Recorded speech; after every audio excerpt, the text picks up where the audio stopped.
بسم اللہ الرحمن الرحیم۔ خطبہ کا بقیہ حصہ سماعت فرمائیں۔ فمن کان له قلب او القى السمع وهو شہید فهو في الدارین حمید وسعید، ومن لم يرفع الیہ راسه وأطفأ نبراسه يعيش ذمیما ويصلى سعیرا، فیا واجب الوجود ویا فائق الجود ویا غایت کل مقصود، صل علیہ صلاة توازی غناءہ وتجازی عناءہ، وعلی من اعانہ وقرر تبیانہ تقریرہ،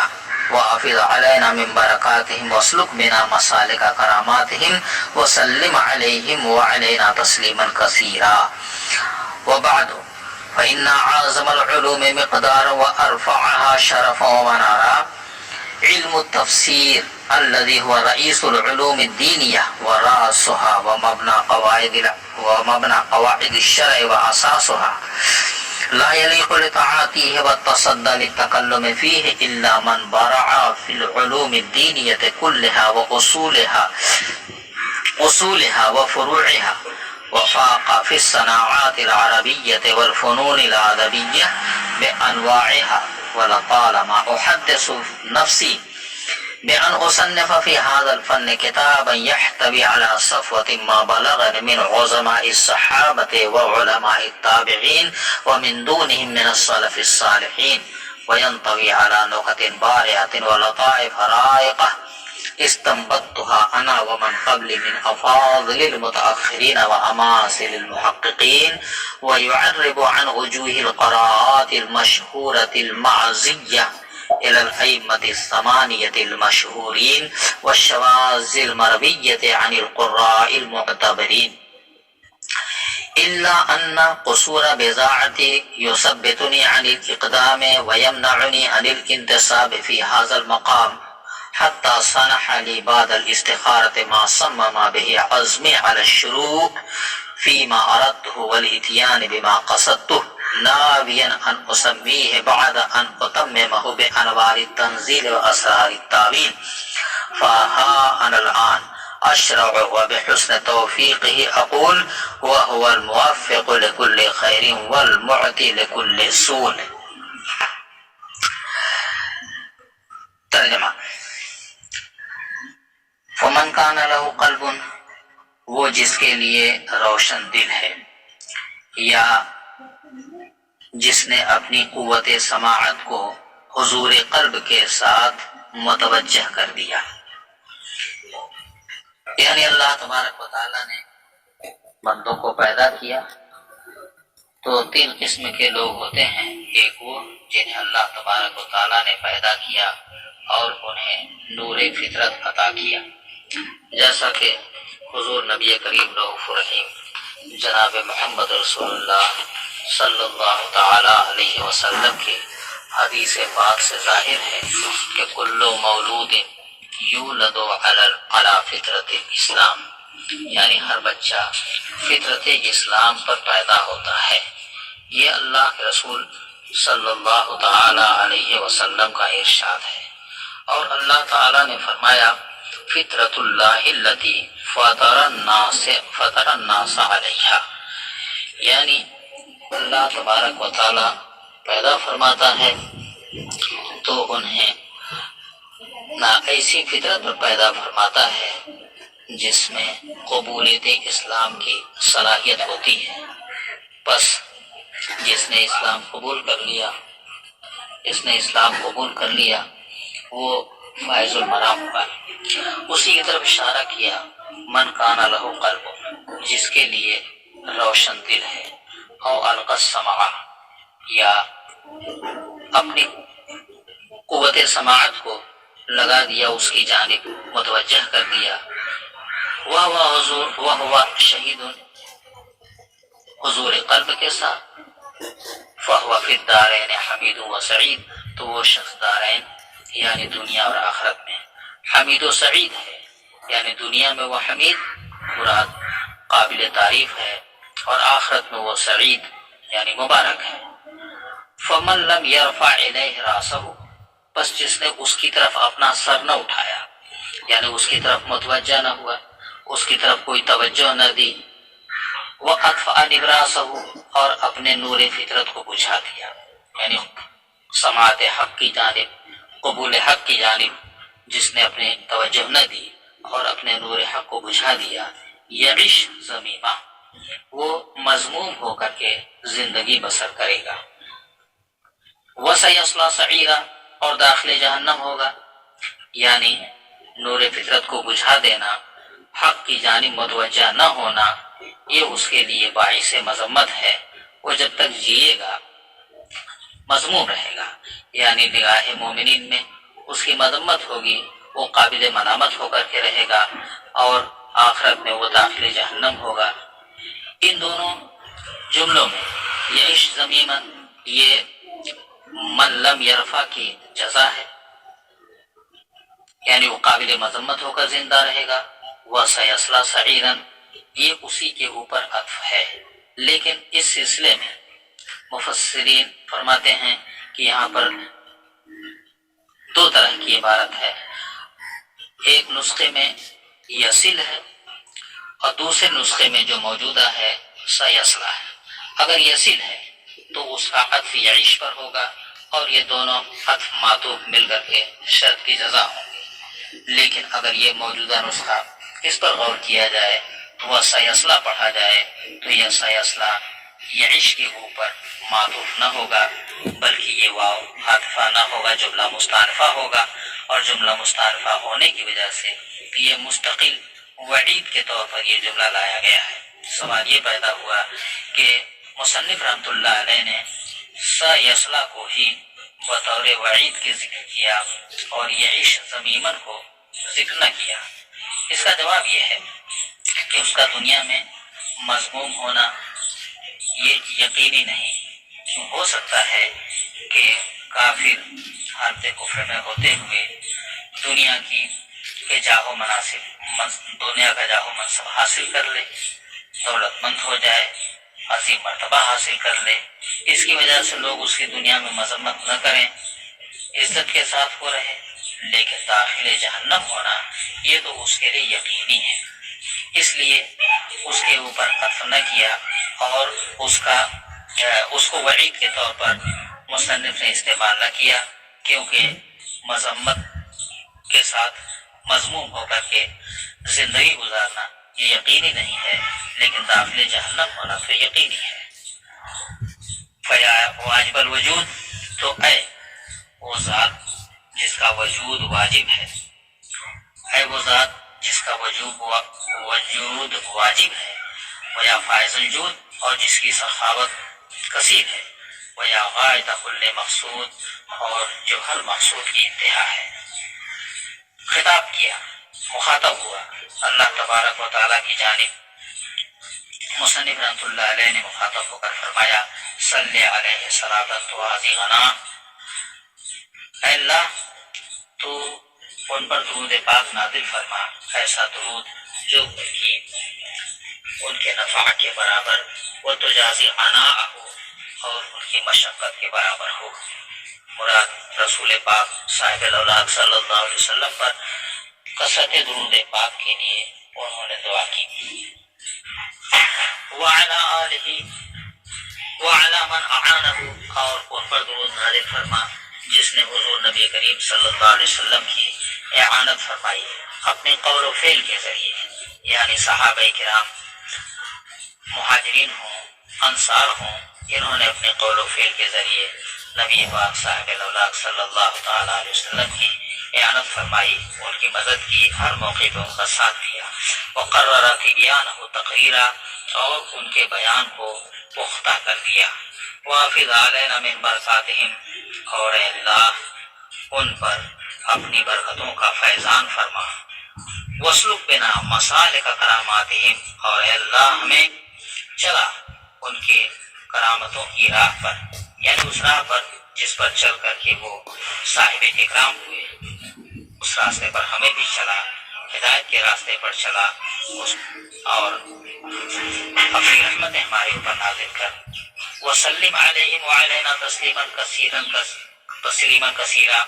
اور ان پر سلام نازل فرما، ان کے صدقے ہم پر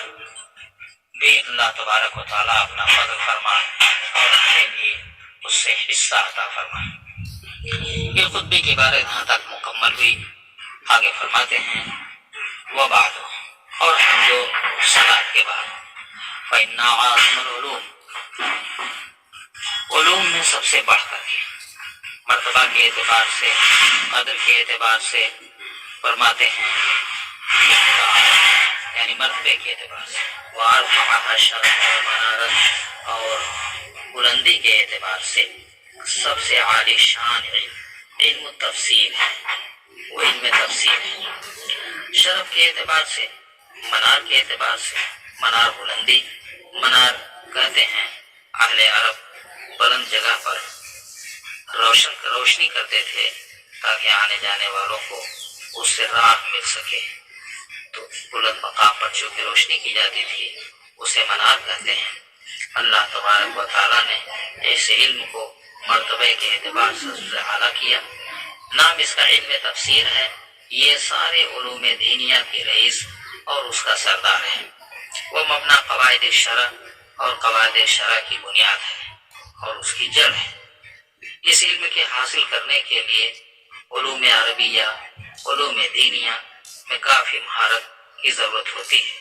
چنانچہ فرماتے ہیں لا یلیق لتعاطیہ والتصدی للتکلم فیہ، اس علم کا حاصل کرنا اور اس علم میں تکلم اور کلام کرنے کے درپے ہونا اسی کے لیے مناسب ہے جو علوم دینیہ میں ماہر ہو، سارے علوم دینیہ میں وہ مہارت رکھتا ہو، اس کے اصول اور اس کے فروع میں۔ وفاق فی الصناعات العربیہ والفنون العربیہ، اور علوم عربی کے صناعات عربیہ اور فنون ادبیہ میں وہ فوقیت رکھتا ہو بے انواعہ،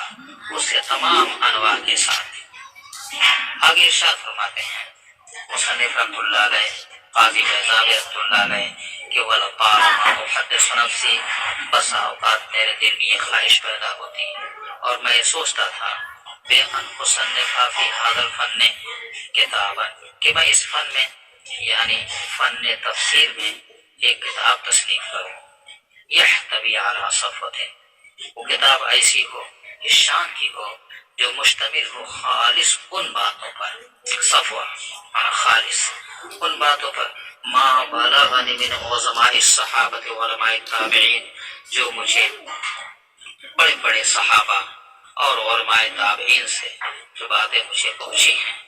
اور جو چیزیں مستق آئی ہیں ان کو میں اس میں ذکر کروں، اور اس میں ان صحابہ اور تابعین کے علاوہ سلف صالحین سے جو باتیں مجھے پہنچی ہیں اسے بھی میں اس کے اندر بیان کروں۔ یعنی یہ میری خواہش تھی اور میری تمنا تھی کہ میں تفسیر میں ایک کتاب میں لکھوں۔ لیکن آگے فرماتے ہیں پھر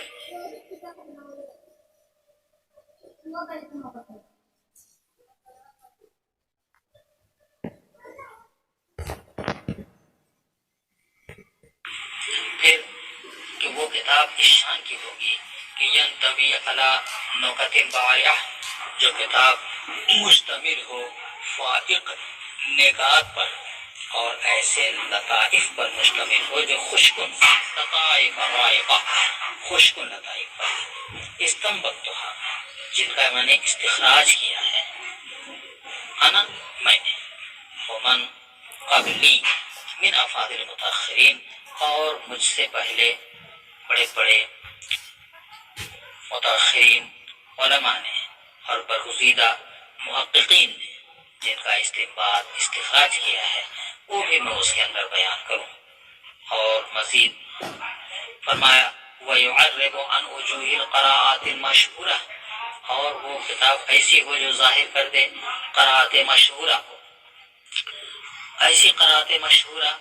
جو منسوب ہیں مشہور ائمہ ثمانیہ، 8 ائمہ ثمانیہ کی جانب، یعنی قراء کرام میں سے 8 مشہور قاری حضرات، امام نافع، ابن کثیر، ابو عمرو، ابن عامر عاصم، حمزہ اور امام کسائی وغیرہ رضوان اللہ تعالی علیہم اجمعین. یہ وہ حضرات مشہور قراء ہیں جن کی جانب قرات منسوب ہے. اسے میں ذکر کر دوں. والشواذ المرویۃ، اور ان قرات شاذہ میں بھی ظاہر کر دیا جائے جو مروی ہیں ان قراء سے جن کا اعتبار کیا جاتا ہے. عن القراء المعتبرین، جن کا اعتبار ہوتا ہے. ان قاریوں کی جانب جو قرات منسوب ہیں وہ کہ وہ شاذ ہیں، ان کو بھی میں اس کتاب میں ظاہر کر دوں. یہ تو میری خواہش تھی کہ اس انداز کی مفصل تفسیر لکھوں گا، لیکن آگے فرماتے ہیں کہ الا ان قصور بذاتی، لیکن میری کم مائگی، کم علمی یثبتنی عن الاخطاء، اس کی جانب پیش قدمی کرنے سے روکتی رہی، مجھے روک دیا. وَيَمْنَعُنِي عَنِ الْإِنْتِصَابِ فِي هَذَا الْمَقَامِ، اور اس مقام میں کھڑے ہونے سے مجھے وہ مانے رہی. ہمت نہ ہوتی تھی کہ میں اتنا عظیم الشان کام کروں. حتی صنع لی بعد الاستخارہ، یہاں تک کہ میں نے استخارہ کیا، اور استخارہ کرنے کے بعد یہ بات میرے لیے ظاہر ہو گئی کہ ما صمم بہ عزمی علی الشروع فیما اردہ. جب میں نے استخارہ کیا تو استخارہ کے بعد میرے لیے ظاہر ہو گئی ایسی چیز جس سے میرا عزم پختہ ہو گیا اس کام کے شروع کرنے پر جس کا میں نے ارادہ کیا تھا. والاتیان بما قصدتہ، اور اس چیز کے لانے پر جس کا میں نے قصد کیا تھا، یعنی اپنے مقصود، اپنے مراد کو شروع کرنے پر میرا ارادہ مستقل ہو گیا اور بالکل اس پر عزم مصمم میں نے کر لیا. ناویاً ان اسمی، یہ نیت رہی کہ میں اپنے اس تصنیف کا، اس علمی کارنامے کا نام رکھوں گا بعد ان متممہ، اس کو مکمل کرنے کے بعد. میں انوار التنزیل و اسرار التاویل، یعنی انوار التنزیل و اسرار التاویل، اس کتاب کا میں نام رکھوں گا. یہ میں نے ارادہ کیا اور میں نے اپنے دل میں یہ بات جما لی. فرماتے ہیں کہ فہا انا الان اشرع، بس سن آگاہ، اب میں شروع کر رہا ہوں، یعنی کتاب اب یہاں سے شروع ہونے جا رہی ہے. وبحسن توفیق یقول، اللہ تبارک و تعالیٰ کے حسن توفیق سے میں یہ کہتا ہوں وَهُوَ الْمُوَفِّقُ لِكُلِّ خَيْرٍ، وہی ہر خیر کی توفیق دینے والا ہے. وَالْمُعْطِي لِكُلِّ سُؤْلٍ، اور ہر سوال کو عطا فرمانے والا ہے. یعنی اللہ تبارک و تعالیٰ ہی توفیق دینے والا ہے. اللہ تبارک و تعالیٰ ہی ہر نیکی اور خیر پر معاون اور توفیق دینے والا ہے اور ہر سوال کو عطا فرمانے والا ہے. یقین یہ تفسیر بیضاوی، علامہ بیضاوی رحمۃ اللہ علیہ کی اندازہ ہوتا ہے کہ کتنی جافشانی اور کتنی محنت کے ساتھ انہوں نے اس کو لکھا اور اس کے اندر کتنے علمی شاہکارے انہوں نے پروئے ہیں. علوم عربیہ کی صنعتوں کو جگہ جگہ انہوں نے بیان کیا، نحوی قواعد کو بیان کیا، اور آئندہ آپ دیکھیں گے انشاءاللہ اس کتاب میں کہ فصحاء عرب اور بلغاء عرب کے بھی اقوال اس میں پیش کیے ہیں. ان کی عبارتوں سے استدلال کیا گیا ہے. اللہ تبارک و تعالیٰ کے اس کلام کی ایسی تفسیر انہوں نے فرمائی کہ عقلیں حیران ہیں اور لوگ اس سے کافی استفادہ کرتے ہیں. پروردگار عالم ہم کو اور آپ کو بھی اس کتاب کے صحیح سمجھنے اور اس پر عمل کرنے کی توفیق رفیق عطا فرمائے. یہاں تک آج خطبہ مکمل ہوا.